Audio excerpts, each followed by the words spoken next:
Today's show is sponsored by the ABV Barrel Shop. The ABV Barrel Shop is located in the St. Louis metro community of Arnold, Missouri, and is the world's first single barrel only liquor store. This store is owned and operated by Steve Akeley and Jim Fosnot. Get signed up for their email distribution list to find out when the store will be opening, what their hours will be, and most importantly, what they will have in inventory at abvbarrelshop.com. We are also sponsored by The Bar to Go. The Bar to Go offers a fully customizable carrying case that allows you to take your favorite distilled spirits or cocktail ingredients with you. Whether you're looking for yourself, a customized gift, or logo items for your business or event, The Bar to Go can help. Check them out at thebartogo.com. Use the number 2 when you type out The Bar to Go. Did you know Neely Family Distillery now ships its popular distilled spirits directly to you? To order, simply call 859-394-3258. Tell them the ABV Network sent you. And now, on to the show. Let's drink!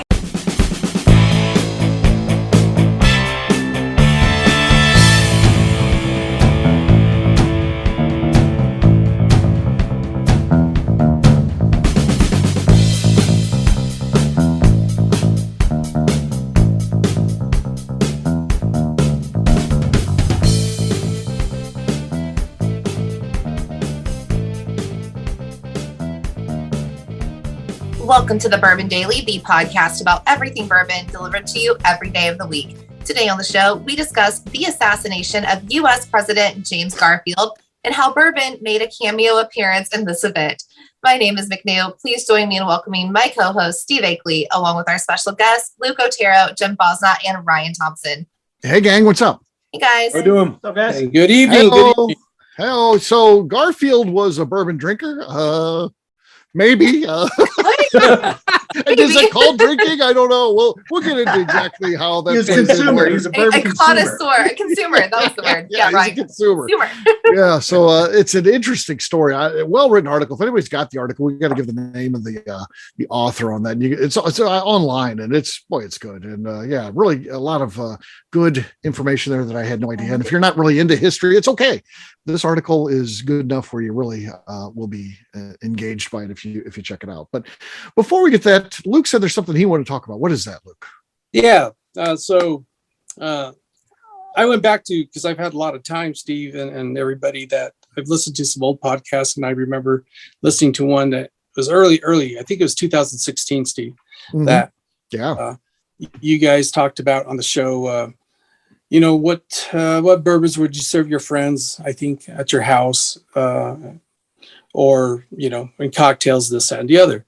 And so I started thinking, because I've heard several podcasts that have really changed my mind and thought process on this, is what would I do?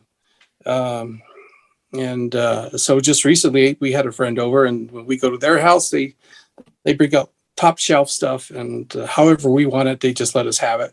And I do the same thing too. And in the old days, it would have been kind of like, you can have whatever you want for this mixed drinks, but if you want something, you can't mix it. Right. But I changed that just because he's going through some medical stuff. And so, I've changed my attitude. I'm just wondering what everyone else is doing in their thought process. Yes. Under special circumstances, I would say anything is possible, or even certain individuals like Luke or anybody here. Any of you guys come over to the house, I know you know what you're doing, and that. The only thing I don't want to get into is someone who doesn't appreciate the fine whiskey, and then it's just mixing it because they don't necessarily like it, and they're just trying to cut it and change the flavor by adding something else in. But you guys would be very comfortable. And if you're like, at this point, I gotta mix that, I'd be okay with that. But if it's someone who isn't really a fan, I definitely would push them in the direction of going with the cheaper stuff that as opposed to the high dollar stuff that should, for the most part, be appreciated just neat in my mind. So that's what I would do. For sure. I've got two perspectives on this, I guess. One from the distillery tasting room perspective, and there we always say, hey, if however you like it, however you enjoy it, and you're drinking it, then kudos to you, and have a good time and relax and hang out and enjoy a drink or two if that's neat, if that's on the rocks, or if it's mixed in a cocktail, that's all good with us. If you're liking it, then all's good. At my house, in my personal selection, I think most people that come over here are probably just enjoying some whiskey neat or on the rocks usually. We break out the cocktail sets and the kits on occasion and have some fun with that, but I'm certainly not bringing out my special bottles for those nights. So Yeah. a little bit of both, I guess. Ryan, I agree with you. As we get ready to open a bottle shop, if someone came in and we've got, I don't know, the fancy one that we're going to have opening up the doors is we're going to have a hazmat pick from locally from Woodhat Spirits. To my knowledge, there's never been a hazmat offering from a Missouri distillery before, and we're going to be selling that. And if someone walked in and it's, they pay the price for it, and they're like, I can't wait to get home and I'm going to drink this whole bottle with a 2-liter bottle of Sprite. They bought, I don't care what they do when they paid for it themselves. I have honestly, and I can say that unequivocally. I'm not making it up for the show or anything like that. If they said that's how they're going to drink it and they paid for it, so be it. I don't care what they do. Now, if I bought that bottle and they came over to my house and they're like, only kind of like bourbon, so please give me some Sprite to mix with that, I would be like, no, this one's not for you. Yeah. And it's an education thing at that point. It's like, here, just let me tell you about the whiskey, the bourbon there, and let's educate you on why maybe you probably don't want to mix it with Sprite or whatever. Yeah. So and I agree with Luke. Like if it's a special circumstance, okay, there's certain people, there's something going on in their life, and that's what they wanted to do. I would let them do that. But in general, my rule of thumb is, you drink your whiskey the way you like. You drink my whiskey the way I want you to drink it. That's pretty good. I think you just summed it up there. I think there's a T-shirt coming. Right Yeah. Yeah. Well, what about you, McNew? Yeah, I mean, if it's one of you guys or somebody that I know appreciates whiskey for whiskey, do what you will with it. But like, don't drink like all my larceny. Yeah, well, no, so that's what I was going to say. But like, if it's a party and we're just drinking with our neighbors or family or whatever, like I know they don't appreciate it. Like you're getting the house bourbon and that's larceny. Do what you want with it. So I don't care. But if it's something special, like I'm going to reserve that for people that I know it's special. Right. So. I think it's like a know your audience situation. So when does Chris break out the Crown Royal Peach? Oh, God. Our neighbor that we're real good friends with actually quit drinking for a little bit. So it would be with him and their friends. But he doesn't really do that anymore. So, well, there you go, Luke. There's our thoughts on it, and it just depends on the circumstances for sure. It sounds like so. Yeah, if you've got a friend's dealing with some health issues and that's the way they have to drink it, heck yeah, enjoy your time with because you know what? At the end of the day, that's really what bourbon to me is all about. It's about the friendships, and if you can enjoy a time with a friend, especially that as someone who's ill and dealing with something, that's a great opportunity to do exactly that. And who cares? You mix it with whatever.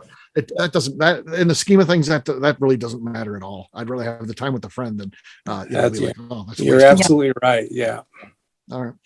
Well, guess what, gang? It is time to drink. What is it? We're going to start with McNew, who won a surprising one last time. Let's see what she got. We let her start last time. She won the whole thing. I don't think I will this time. I have a Weller 107. Okay. Decent. A nice base. Clean.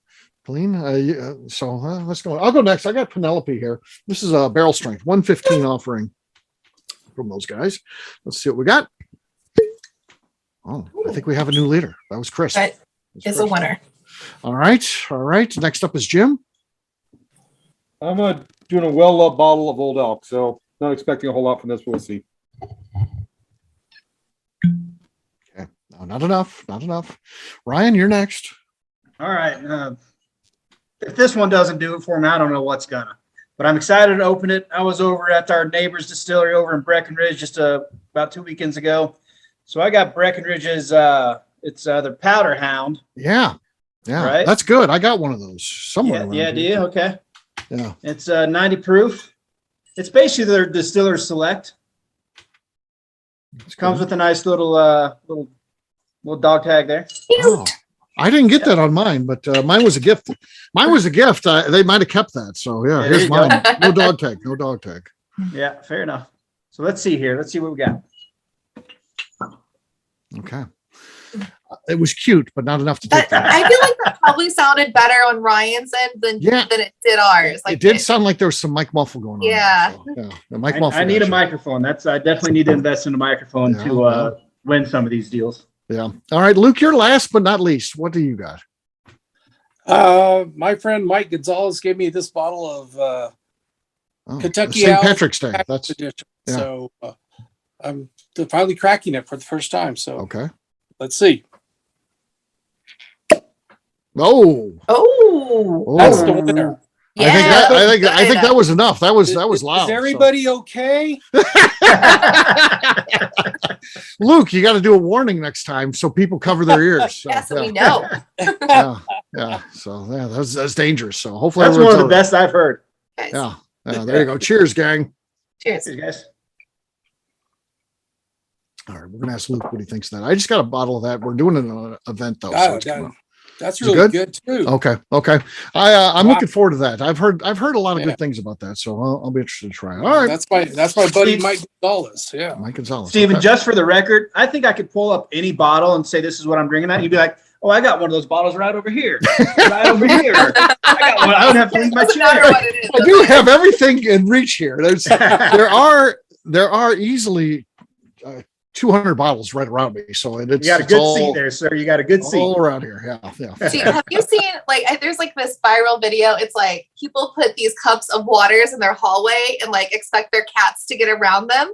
I feel Yeah. like that's you with bourbon bottles. Exactly. Oh yeah, you should see. I am definitely like there's not a lot of room to move around, Yeah. and yeah, sometimes if it's been too hard of a night of drinking, it's kind of hard to navigate out of here. I've found Right. cussing, cussing and Yeah. stuff like that. And then my pockets are loaded down, with glasses and that because I try to carry everything down. I got my computer, I got my iPad, my phone, all the glasses and all that in my pockets. It's a whole thing. All right. Well, we'll take a quick break. And then when we come back, we're going to be talking about the assassination of James Garfield. And did bourbon play a role in this? We'll talk about that after the break.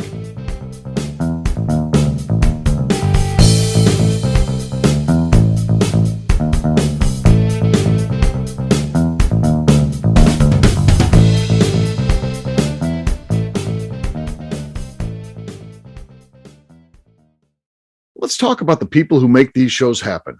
First up is the ABV Barrel Shop. The ABV Barrel Shop is owned and operated by Steve Akeley and Jim Fosnot in the greater St. Louis area. It is the most unique shopping experience in the world of bourbon, as the ABV Barrel Shop only focuses on single barrels. We aren't open just yet, but our plan is to have the most diverse single barrel offerings from our many friends in the world of bourbon. By signing up for a weekly email, you will know our entire inventory we have on hand. In addition to single barrels, we'll have a tasting bar and a gift shop featuring logo merchandise for both the shop and the ABV network, as well as a full curriculum of bourbon education classes. Additionally, we'll use the gift shop to feature products from our partners in the world of bourbon, companies like Art Eatable Chocolates and Old Man Bay Signs. Head over to ABV Barrel Shop to sign up for our email and text distribution list so you can stay in the know. Hi, this is Steve Akeley, owner of the ABV Network. We're sponsored by the Stave and Thief Society. This is where you, a bourbon enthusiast, can expand your knowledge and emerge a bourbon steward. In 2017, I completed my Executive Bourbon Steward certification. It's the most comprehensive bourbon certification program available and connects you with an expansive network of bourbon enthusiasts and professionals. Check out the full listing of in-person and online certifications and join the society today by enrolling at staveandthief.com. Okay, let's talk about Neely Family Distillery. In 2018, I met Royce Neely at an industry event. He started appearing on our shows, and we became friends during my frequent visits to Kentucky. Today, he's leading the way for young distillers making their mark on the bourbon industry. A visit to Neely Family Distillery combines family history, a look at what makes their products unique, and of course, a tasting through their whiskeys, moonshines, and creams. Check them out at NeelyFamilyDistillery.com and visit them in Sparta, Kentucky.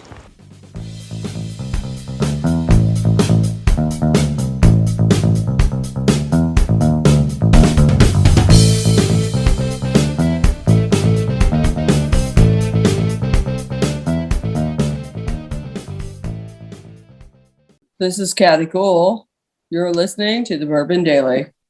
Welcome back to the Bourbon Daily. Today we are discussing the assassination of U.S. President James Garfield. Yes, we are. So this article, again, found it online. I just do a search of bourbon and whiskey from time to time and see what's out there. And this article popped up, and it was a very good read. And I just a kind of catch up for the audience. Does anybody have it available? I pulled it Yeah, up. I got it right here. Okay. What's the name of the author? If people want to look that up, it's a Eli. weird name. Eli Udin, Yudin. Okay, yeah, check that out then. And what's the title? It's got a funny title too. What's the title? The U.S. president that died with a butt full of beef and bourbon. So it's a crazy story. Did anybody know this story? How how? No, I honestly just thought he died of the gunshot. I didn't realize he lived that long afterwards. I didn't know that. You hear he got assassinated, so you just assume, and he was shot. You knew he got shot. I remember that. Yeah. But I like McNew. I just thought he got shot and he died. He thought made the gun killed him. Yeah, like a summer, in the hospital, where things progressively getting worse as the doctors who weren't the doctors who are today, were they, Jim? They were doing some pretty weird practices, weren't they?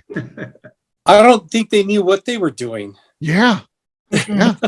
Someone should summarize this for people though. I thought he was assassinated, but he lived on for whatever time he did. But then when I read this article and talk about medical malpractice. Yeah. I do feel like it was a different time though. Of course. They're just like, oh, we don't know what works. We'll try this. It seems logical. But here's what gets to me though. And I get, basically frontier medicine. I understand that, but you would think these were the smartest doctors of the era. You would think the president of the United States is going to get the best possible care possible. In reality, it doesn't sound like he got anything different than anybody else, does it, Jim? Well, he did get a digital probing. Yeah. Well, just to recap for people who haven't read the article or don't have in front of them when they're listening to this, he was shot and lived for over 2 months. They couldn't find. He got shot in the arm and then I guess in the back, and the bullet lodged inside of him. They couldn't find the bullet. And the reason the article is titled "With beef and bourbon up his butt" is they're afraid he had punctured an intestine, so they're literally feeding him beef and bourbon by inserting it through his butt. Yeah, so that's how he spent the last. They knew they had to feed him, but they didn't want him to eat orally like a normal person. So they're just like, oh, I guess we'll just shove it up your ass. It's still getting food in your body. Can you imagine that meeting? Because he's conscious. All right, I'm getting hungry. Okay, well, we're going to do this a little different way here. What do you mean? Doctor, what are you doing? Feeding tubes and G tubes, Jesus.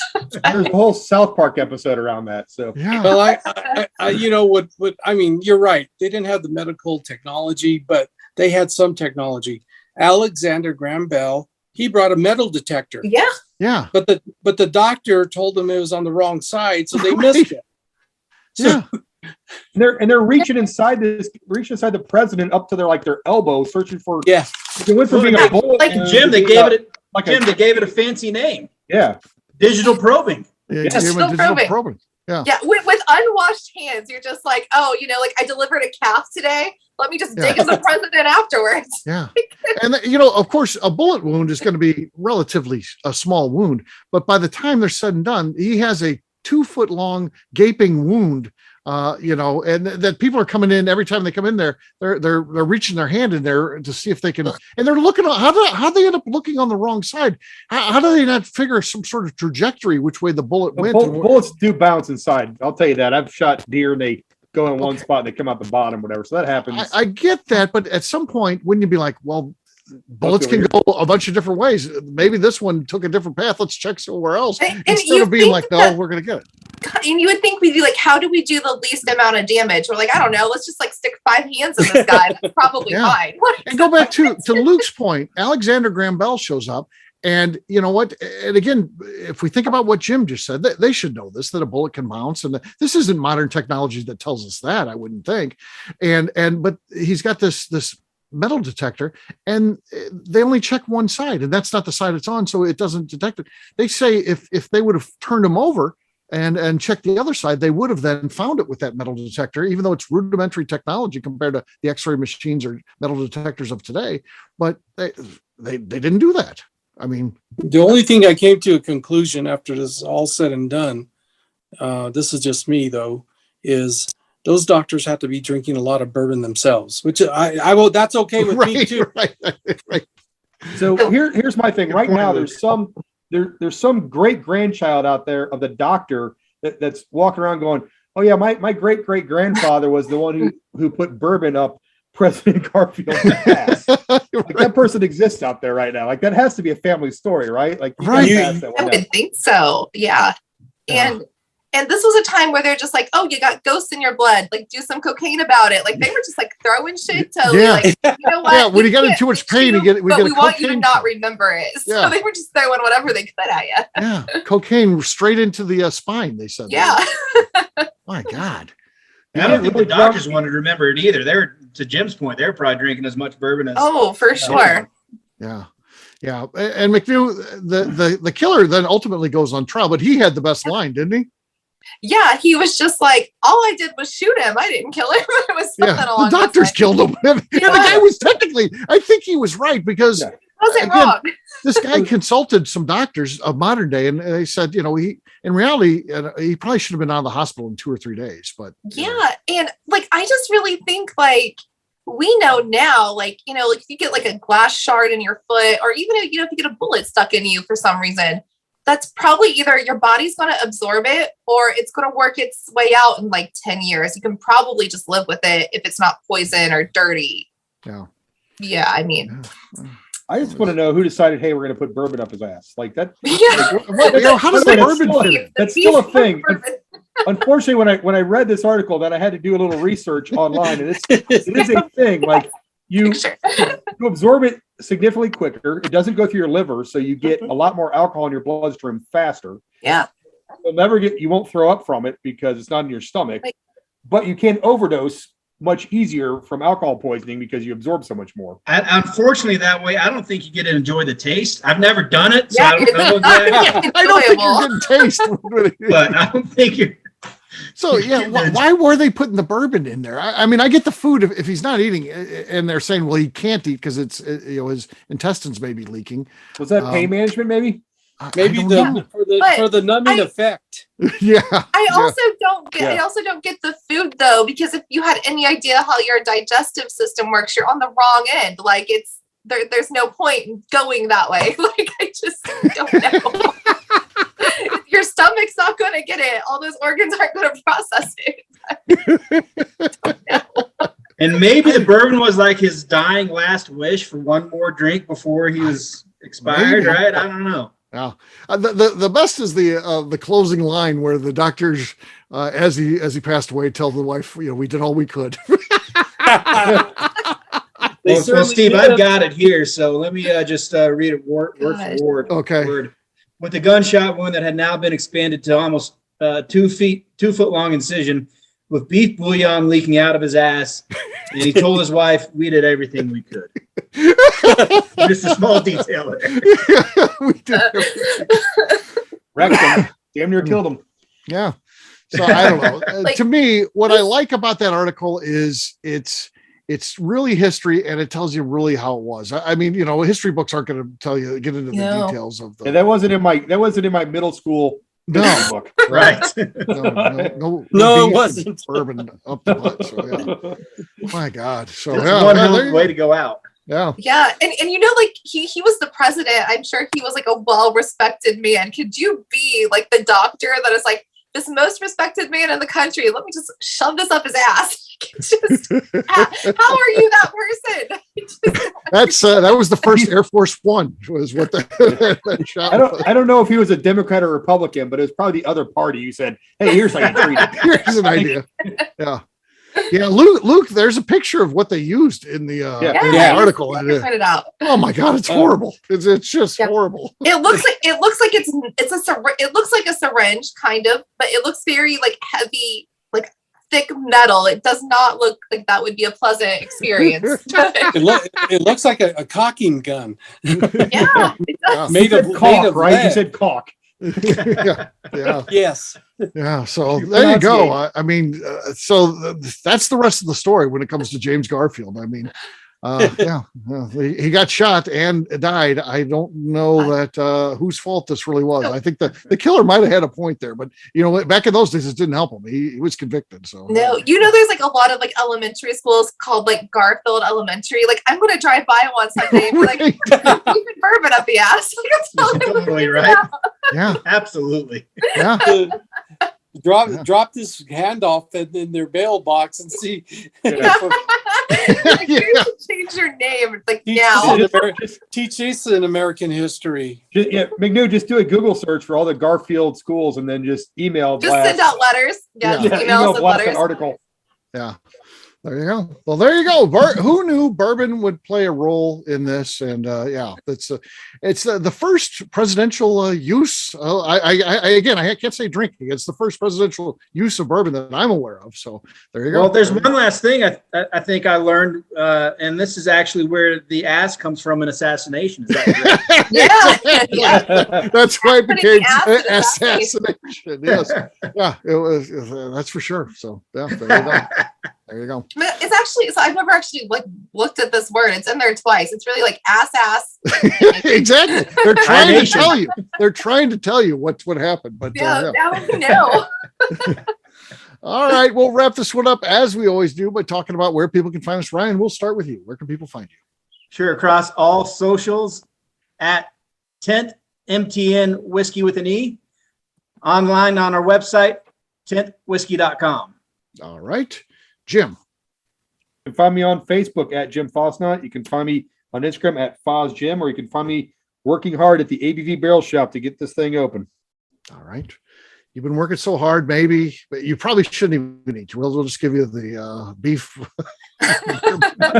He's too busy to eat right now. So Steve, He's too busy to eat. So yeah, we'll stream it. So partner, you giving that to me, or No, we'll have to bring the specialist for that. That's not going to sourcing that one out.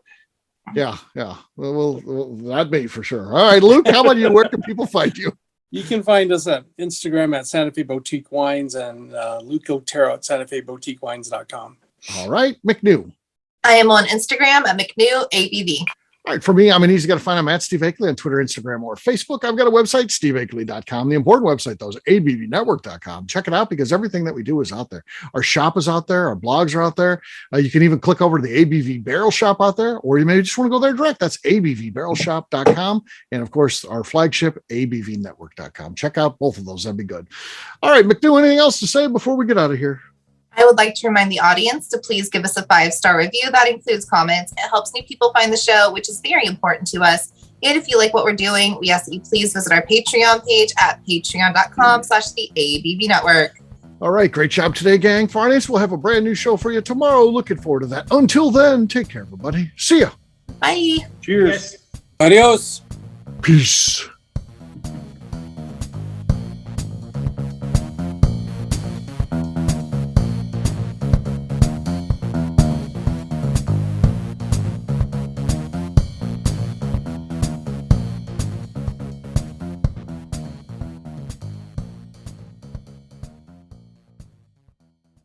Before we finish the show, let's talk about some great companies that support the ABV network. First up is Moonshine Still Pro. Moonshine Still Pro has a full line of products to help the home distiller.